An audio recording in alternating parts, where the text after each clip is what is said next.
Hello, lovely folks. So the reason for this video is twofold.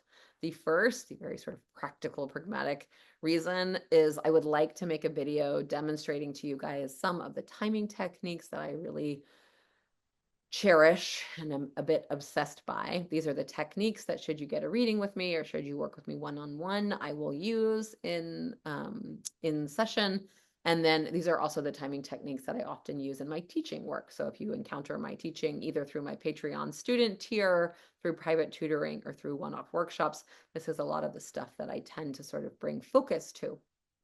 And the second reason I want to make this video is to celebrate with my fellow theater geeks the release of Wicked. So what we're going to do in this video is look at Ariana Grande's timing using some of these timing systems to further to further gas up the Wicked phenomenon in pop culture. But before we get into any of it, I want to say a couple of things about timing and what we're actually talking about when we're talking about timing in astrology. The theory of timing really clicked for me when I encountered this kind of classic tome of astrology called On the Revolutions of the Years of the Nativities. It is by an astrologer named Abu Mashar of the 8th, 9th century, that amazing Persian Islamic period where this incredible, just incredible renaissance of technique was happening. And the translation that I have and that I turn to often is by Dr. Benjamin Dykes. And in the introduction material of that book, he really lays out this beautiful synthesis of how Mashar is thinking about timing in what is a tripartite or a three-prong approach to understanding how astrological time functions. The first thing that we sort of have to accept about astrological timing in this particular part of the tradition and in traditional astrology in general is that the chart, your natal chart, as opposed to being a picture of your psyche or your mind or your emotional state or your personality, that the chart is actually a picture of the life, right? The events, the relationships, the context, the circumstances, the sort of material conditions that are also a part of your life are in your chart. And if we think about astrology's relationship to time, the idea is that the natal chart, right, your chart, is the whole of your life in one little circle, right? It's like if time, this undigested bolus of time, was inside that circle, right? We can look at it and we can sort of say, like, oh, wow, everything is in there. And the when becomes really interesting. This is why we need timing techniques. And so our first tier of astrological time is the idea of the natal chart as being timeless, right? This idea of this picture of the life that exists outside of a delineated time, the timelessness of the natal chart. It tells us things will happen, but it doesn't tell us when. So the second tier of timing are what are called symbolic timing. This is a timing system that is usually connected to what we call time lords, right? And symbolic timing says that time moves, but the way that we're tracking it is through different symbolic criteria, right? That we might notice how a certain part of the chart is made alive or comes into focus, but the mechanics that we're using to identify that are not based on real-time conditions. For example, many of you will have heard of something called profections. It's when you walk around the chart, right, and you shift a different sign for each year that you're inside of, right? And by that nature, that's a symbolic delineation of time, that 1 year, 1 year, 1 year, 1 year. Many of you will have heard of things like the minor periods of a planet, right? Venus gets 8 years, Mars gets 15. Many of you will have heard of things like Ferdaria, where different periods of time are allotted to different planets. Many of you will have heard of zodiacal releasing, which is based on, this movement through the zodiac with different numbers of years assigned to each sign, mostly based on their planet's minor years. Some of you will have heard of progressions where we move the chart 1 day equals 1 year. These are all examples of what we would consider symbolic timing. Now, symbolic timing is considered very important in terms of the overall picture of what is told, the story of the life as it's told in a period of time. And the idea, the reason behind that is that symbolic time lords are always tied to the natal chart.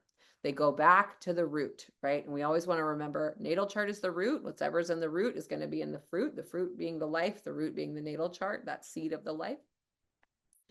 And so the Time Lord systems say, like, say you had Jupiter highlighted as a Time Lord. Say you were in a period where, Jupiter was a symbolic ruler of a certain number of years. The Jupiter that we would be talking about, the Jupiter that is ripening or appearing, is the Jupiter that's in the natal chart. It's the Jupiter that's in the root. We are watching this Jupiter show up in life, right?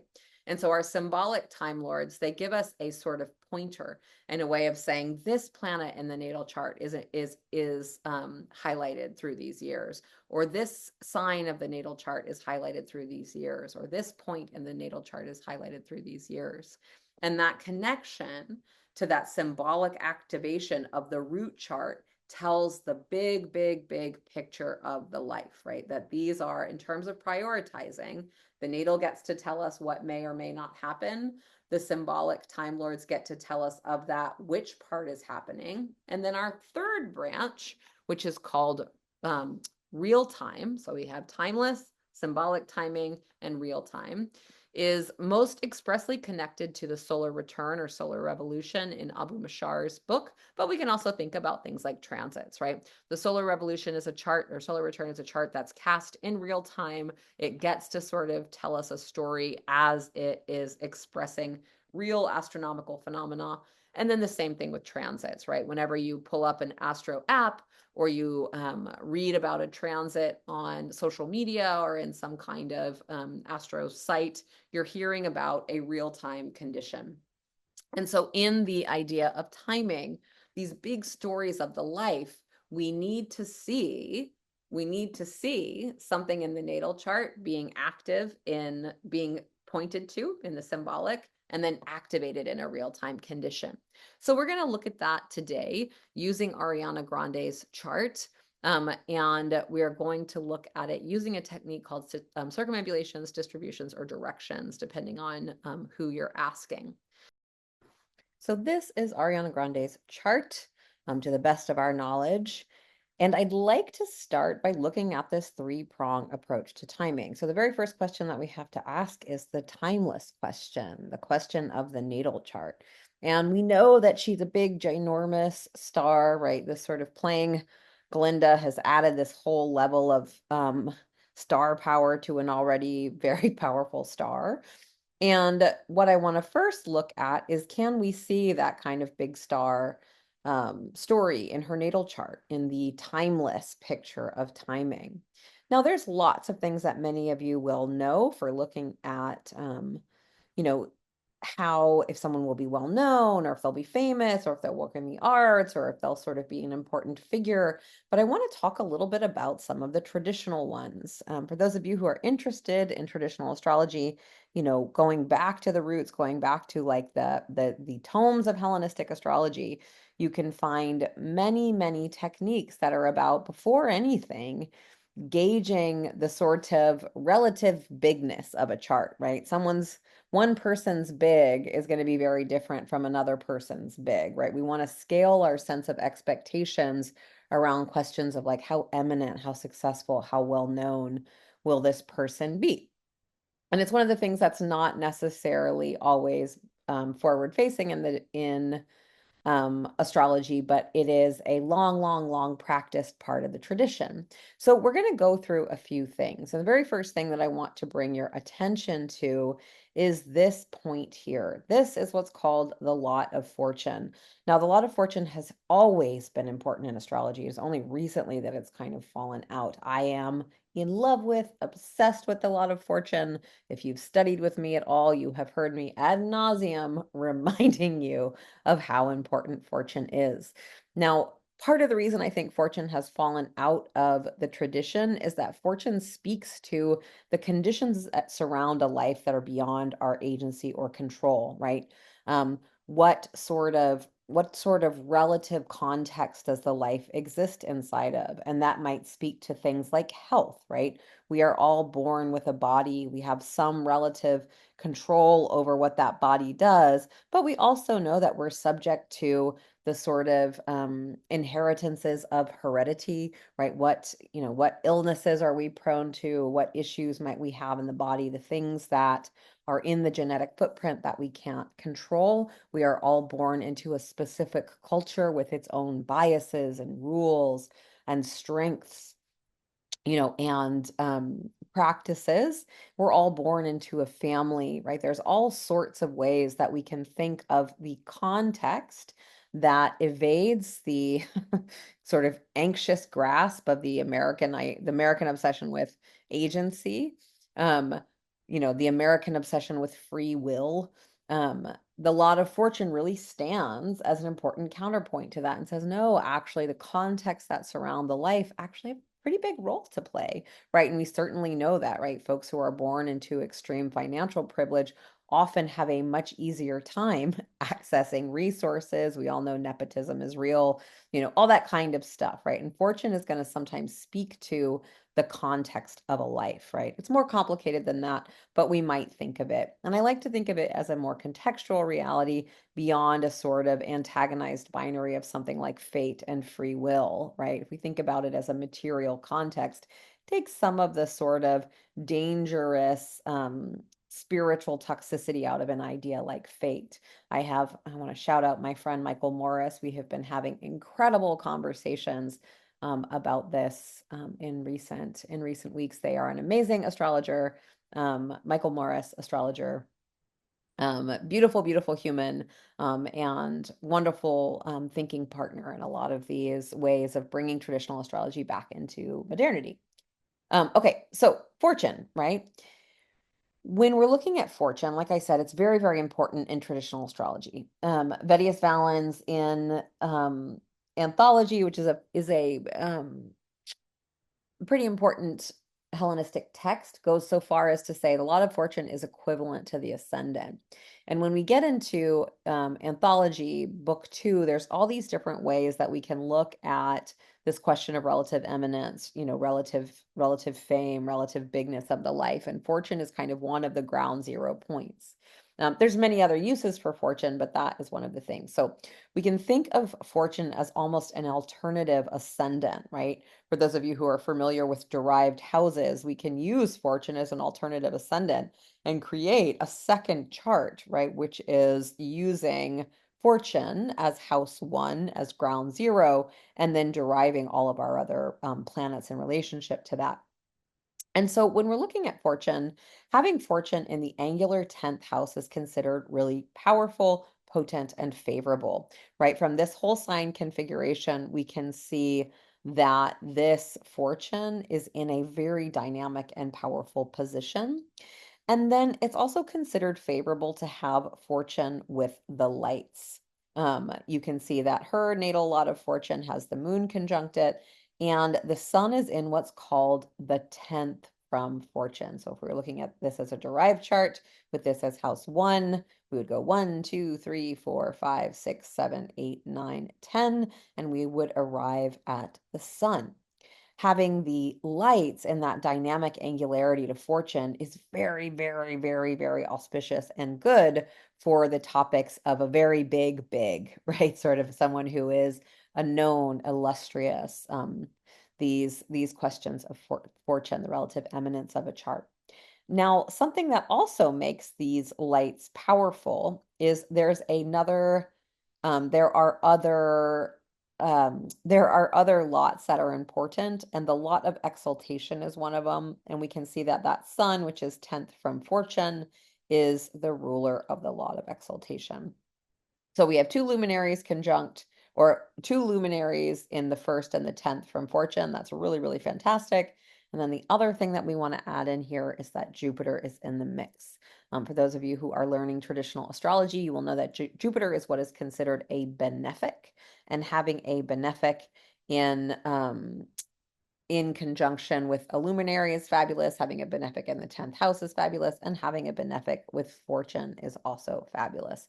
So when we're looking at, the first piece of timing, the timeless, we can say topics of career, visibility, reputation as expressed in the natal 10th and the fortune 10th are pretty much chef's kiss. We can also think of the sun as a planet that is often about big centralized figures, right? The big star of the sun as it translates to celebrity in her life. Now, there are other places that we want to pay attention to in terms of how they speak to the relative sort of scaling of a life. And another one that I want to just quickly bring up is the triplicity lords of the sect light. This is a little complex thing to bring up, but I'm going to bring it up anyways. um, the triplicity lords of the sect light, this is a technique that is used again to gauge a relative sort of eminence or strength. So she is born after the sun has set, right? So we see how the sun is below the horizon here, which means Ariana Grande is a night chart. So the moon is what's called her sect light. When we're looking at triplicity lords of the sect light, we want to look at what sign is the sect light in, and then gauge its relative strength by finding out who are the triplicity lords of that element. Now, when we are in the realm of air, right, when we are in the triplicity of the air signs, Libra, Gemini, and Aquarius, our triplicity lords are Saturn, Mercury, and Jupiter. Now, because she's born at night, Mercury is her first lord, Saturn is her second, and Jupiter is what's called her participating lord. This technique relies on dynamic angularity often, and having the first triplicity lord of the sect light so close to this angle, right? It is dynamically angular. It is like, this descendant is on deck to meet Mercury. They are headed to each other. That is a very lovely place to have to have the primary triplicity lord of the sect light. Then we can also note that the sect light is with the participating lord. This adds strength. We add fortune in the mix, and we see quite a trio here. And then we can see Saturn as the second triplicity lord. Saturn is not so fantastic when we look at some of these considerations, but I would say noting the sect light, the participating lord, and the primary triplicity lord is pretty fantastic. So those are a couple of things to pay attention to, right? Those are just a few of the things that we might sort of say, how is this chart in terms of relative eminence? Now, there's one other piece that I just want to bring forward in looking at general planetary condition, possible strengths that this person has, and that is the benefic of sect Venus, right? When we are looking at a night chart, Venus is given a special role to play in bringing good luck. And Venus happens to be in a house that is about good fortune. She is in the fifth house of good fortune, which is where she takes something called house joy. This house is connected to children and to art. And we can certainly see Venus and domicile, Venus being connected to art, artistry and pleasure and pleasing and beautiful things. Her very beautiful voice is expressed here, in my opinion, her kind of extreme talent. We might also recognize that this Venus is extraordinarily visible. It is about as far from the sun as you can get near its maximum elongation, and this Venus happens to be the lord of fortune, the moon, and Jupiter. It is, however, eighth from fortune, which is something to consider, but we're not thinking about that right now. So let's move on from all of these relative eminence factors with a quick review. We see fortune being in the natal 10th with the moon, which is the lot of fortune is the moon's lot. We've got Jupiter there. We have the sun, 10th from fortune. The sun is the ruler of exaltation, the lot of exaltation. And we can see that that ruler of exaltation is angular to the lot. Valens says that's great, even calls it, I think, a royal chart. We can see the triplicity lord of the sect light, the primary one. Mercury is very dynamically angular. We can see the participating triplicity lord is in a conjunction with the moon. that there's some real legs there. We have both lights angular to the lot of fortune, and we have a very, very pronounced and powerful Venus. So the question of fame, the question of big, we have a very big in my opinion, and we have lots and lots of indications that this person will be visible, well known, and a very 10th housey 10th house. So let's talk about where we are in terms of symbolic timing. I'd like to look at circumambulations or distributions from the midheaven. We don't know Ariana Grande. We don't know what her personal life is like, right? And so we can't sort of speak to the interiority of what, her experience is, but we can sort of look at the midheaven to gauge questions of visibility, career, etc. And so I'd like to look at this moment circumambulating or distributing the midheaven, which is going to tell us about her current situation. Now, what I'm going to do is move the chart forward. I'm going to animate the chart forward to see where we are in terms of her distributed timing. So if you follow me here, we're going to see I am animating the chart forward by a couple of hours and minutes. Oops, excuse me, went too far. And so we are right about here, right? This is ish where we are in Ariana's timing when we distribute the midheaven. If you look at the midheaven, you can see that it is in Jupiter's bound of Sagittarius at about 6:59 here. This is significant, right? So if we're looking at the Time Lord, so remember how I was saying when we are looking at a Time Lord for a story, we're going to point to that Time Lord in the chart and sort of say, what story does this planet tell? So the first thing that we're looking at is, remember, we're distributing the midheaven. So we're looking at this through the lens of career, visibility, reputation. This technique as a Time Lord system says that she entered a period where Jupiter took the reins of her career in February of 2017, and that will continue until November of 2029. Right. So first of all, we can say in this 12-year period, 2017 through the end of 2029, we can really sort of reliably count on this, that 10th house Jupiter to bring some of its very positive significations forward, right? Remember that Jupiter is conjunct fortune, it's conjunct the moon, right? It's got that sun in the overcoming square. So we would imagine that this is going to be a pretty favorable part of the career, especially if we account for things like essential dignity in the particular bound that she's inside of with this technique, which is Jupiter's bound, right? Jupiter in Jupiter's own domicile in Sagittarius. Now, this technique also really relies on what are considered aspectual configurations. So let's put her back up, right? And so if we are here and we're looking at what aspect is she working with, we can see that she was at 6:59 of Sagittarius. And so Jupiter and the moon, they send their sextile rays there.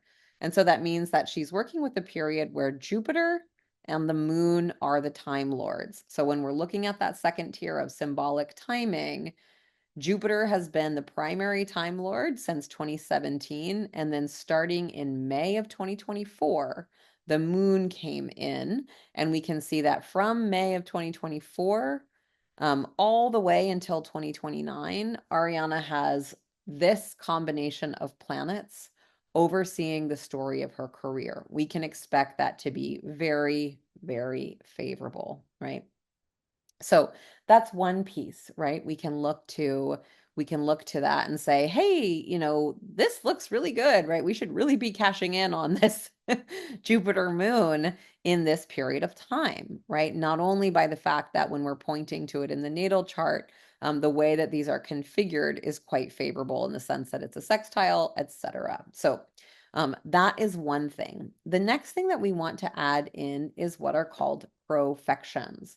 Now, profections are usually when people talk about profecting, what they mean is moving around the chart one sign per year, starting with the ascendant, but just to say we can perfect from anything. And in this situation, we're going to perfect from the ascendant and we're going to perfect from fortune. So she is 31. And if you are familiar with perfections, 31 is an eighth house year. I'll tell you how I got here. If you're starting from the ascendant, you would say sort of 0 to 1 year. The first year of your life starts here. 1 to 2 years shifts to 2, 2 to 3 is a third house year, 3 to 4, a fourth house, and so on. You move a sign per year. And so it's like, here's where you're 12, here's where you're 24, here's where you're 36. So if we were going to count around her chart, perfecting from the ascendant, we would say 24, 25, 26, 27, 28, 29, 30, 31. Ariana is 31. We have arrived at the house where her lot of exaltation is, which we know has some strength given that the sun, its lord, is 10th from fortune. And then we might want to bring in